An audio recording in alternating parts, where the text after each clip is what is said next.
Hello, Donna Devane, Barefoot Guru here. Take a few minutes, join me, have a cup of coffee. I want to talk about something that hit home here.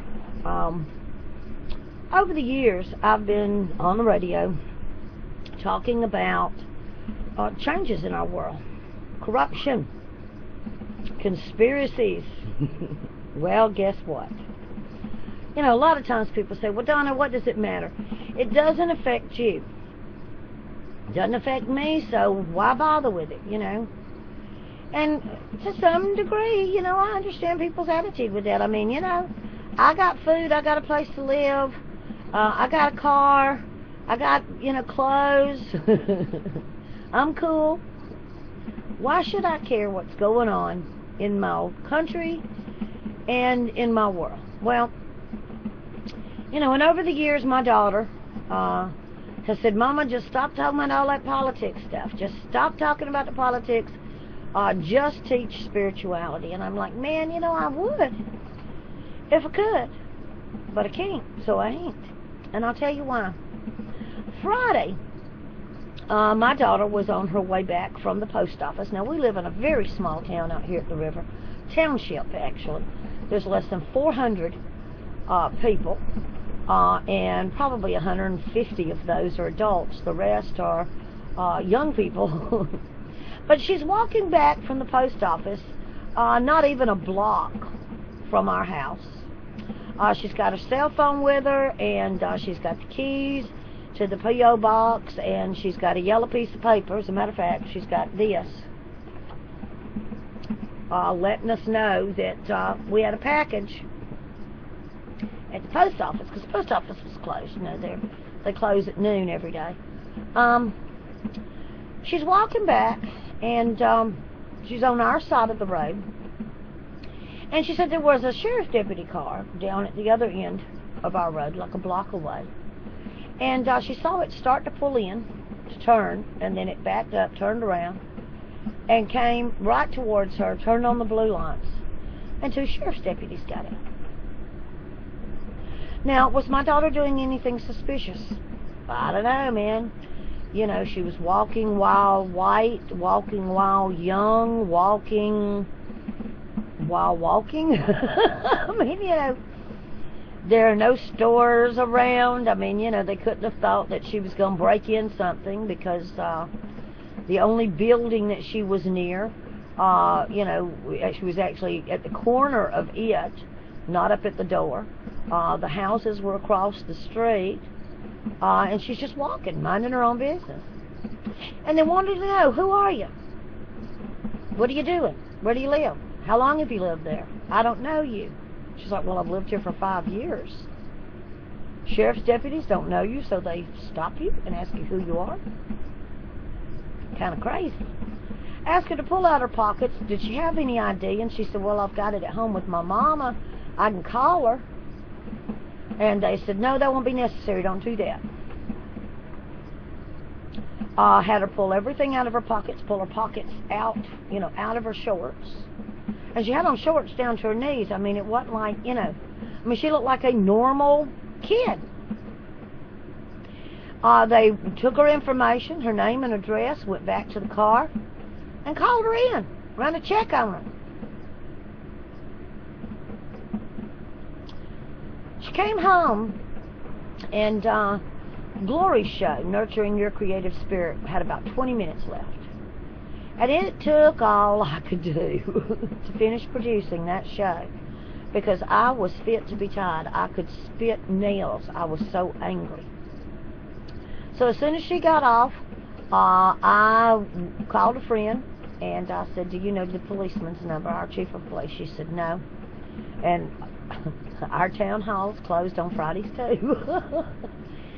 So we get in the car, and I ride down to the little convenience store out on the highway, because one of the ladies that works out there, her husband is actually our chief of police. Well, she wasn't working, and they didn't have his phone number. So we came back by the mayor's house. He wasn't there, so I left him a note telling him to please call me. Rode by one of our town council, has a few cars. He's got like 3 or 4 cars. You can't really call it a car lot, but he's got 3 or 4 cars to sell, and there's a big sign up there with a cell phone number on it. So I called him, and I said, can you meet me down here in front of town hall? And he said, sure. So he got down there, and I told him what had happened, and he said, well, here's the sheriff's name, and here's this, and you know, blah, blah, blah, blah, blah. And I got home, and finally, the mayor called, and he gave me the chief of police number, and I wrote them all down this time, believe me. And our chief of police was out of town. You know, we're hiring a second police officer, so we will now have 2 police officers. This little township's had 1 police officer for forever. But anyway, he called me back yesterday, and of course, you know, he wasn't taking my side, and he wasn't taking the sheriff's deputy's side either.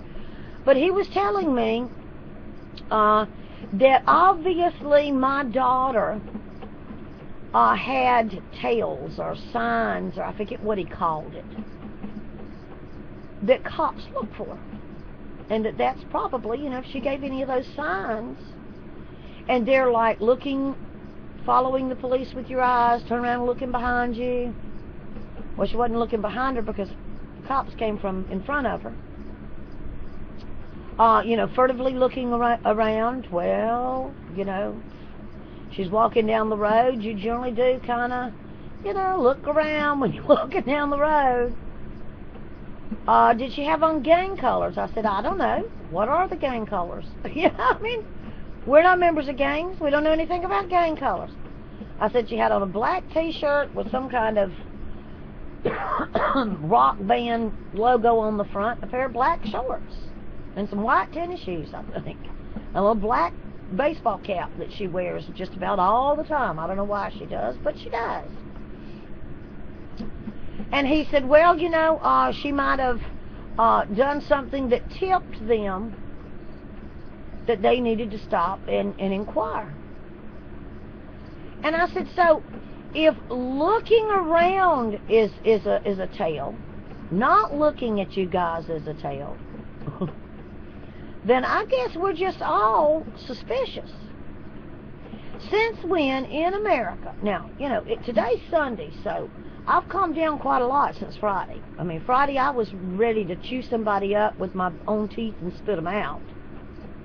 And I'm still not happy about this. But our police chief did say that, you know, he would look into it, and I'm going to call the sheriff's department tomorrow and talk to the sheriff, and I'm going to find out. You know, he's like, well, you know, we're suspicious of some places for drugs.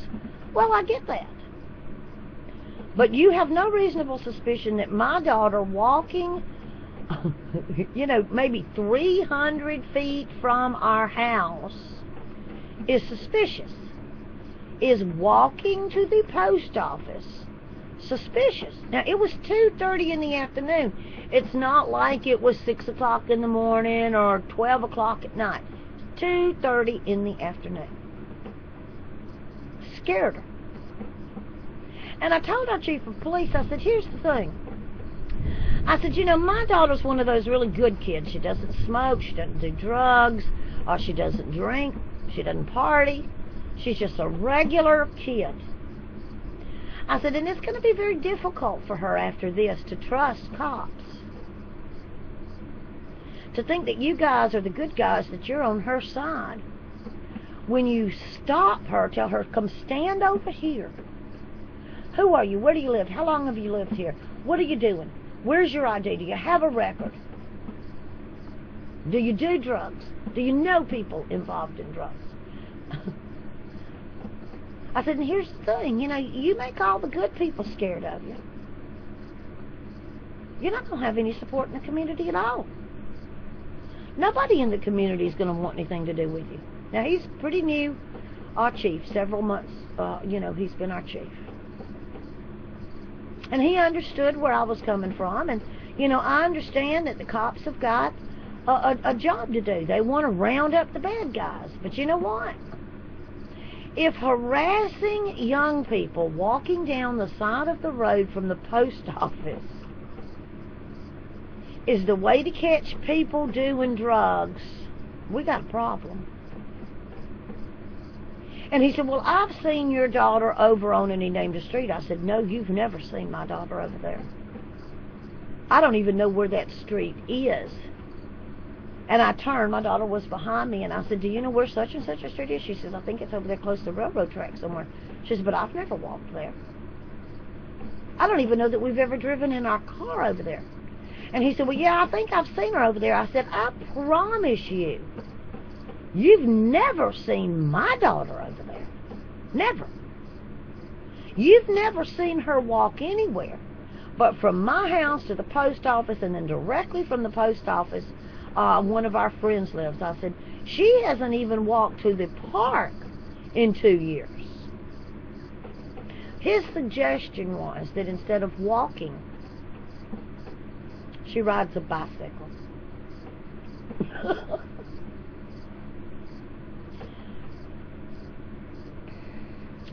You can't know how upsetting this was to her, or how upsetting it was to me. You can probably imagine if you're a parent. But I want you to think about it. You know, have we in this country gotten to where this kind of thing is so normal that it's okay? We hear all the time about, you know, road cops. And I did mention to our police chief, I said, you know, we got a lot of bad cops out there. And I'm beginning to wonder if these 2 sheriff's deputies aren't a couple of them. Pull a kid over. I mean, and to look at my daughter, she looks like she's 15. She weighs all of 100 pounds, if she weighs 100 pounds, okay? And he said, well, yeah, there are a few police that don't need to be police, but, you know, we've got blah, blah, blah, blah, blah. Now, I want you to think about it. Now, I'm going to continue to call people, and I'm going to continue to look into it, and I'm going to put it on the record that I have a problem with this having taken place with my daughter. My police chief assures me that now that they've interviewed her, that they've spoken with her, had a conversation with her, that they shouldn't pull her over again. But my point is, they shouldn't have stopped her to begin with. Now, I want you to think about it. And I want you to think about, maybe this is why Donna keeps doing Political Insights, and Donna's Views on News, the flip side. Why I keep doing these videos, encouraging you to wake up, to get out of the fear, to get out of the reptilian brain, and get over in some sense and some responsibility. Because we got some crap taking place in our country right now, and it's not right. What happened to my daughter is minimal compared to pregnant women being kicked, people being tasered to death, people being beaten to death.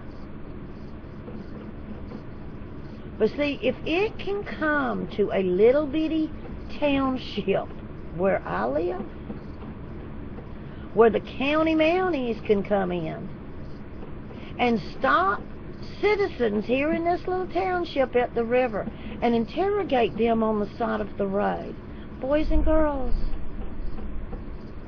we have got to all come together with a loud no. Because if we don't, right now, it's a lot easier than it's going to be if we keep putting this off. When you see injustice, stand up and speak out. And if you've experienced injustice in your life or know of it firsthand, please contact me at awakenedradio.net or at Awakened Radio to your Skype. I'm going to tell you something. I give this disclaimer every time I give the Skype contact out. If you're going to call me and be foolish, I'm going to block you and report you. It's just that simple. I don't play with trolls, so you might as well not even try to play with me. Or leave your information here on YouTube.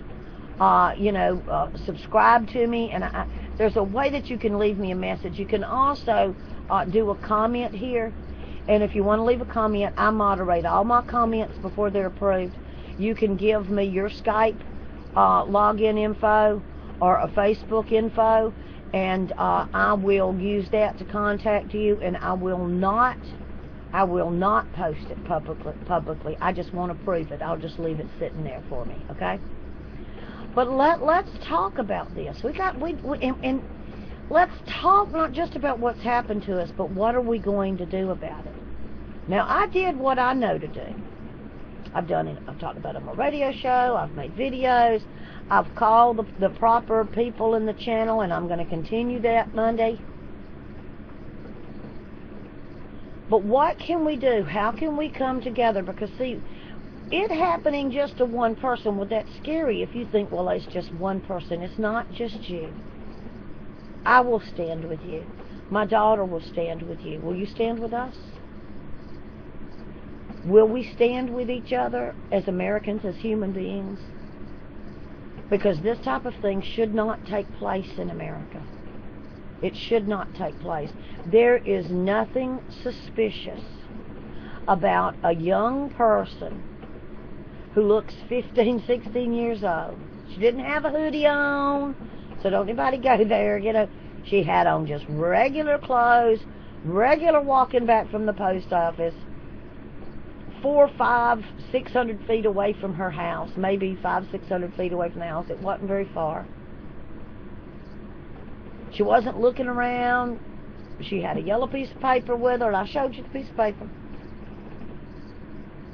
That's what she had with her. Notice from the post office. And she had that folded up in her pocket. And she had a cell phone.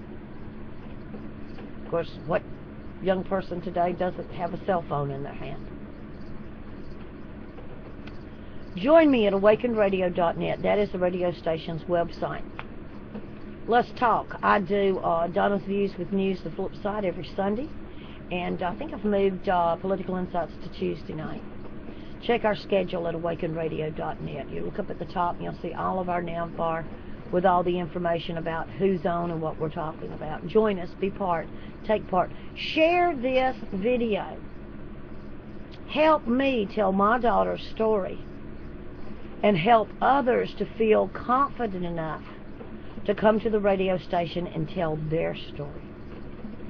I love you. Peace.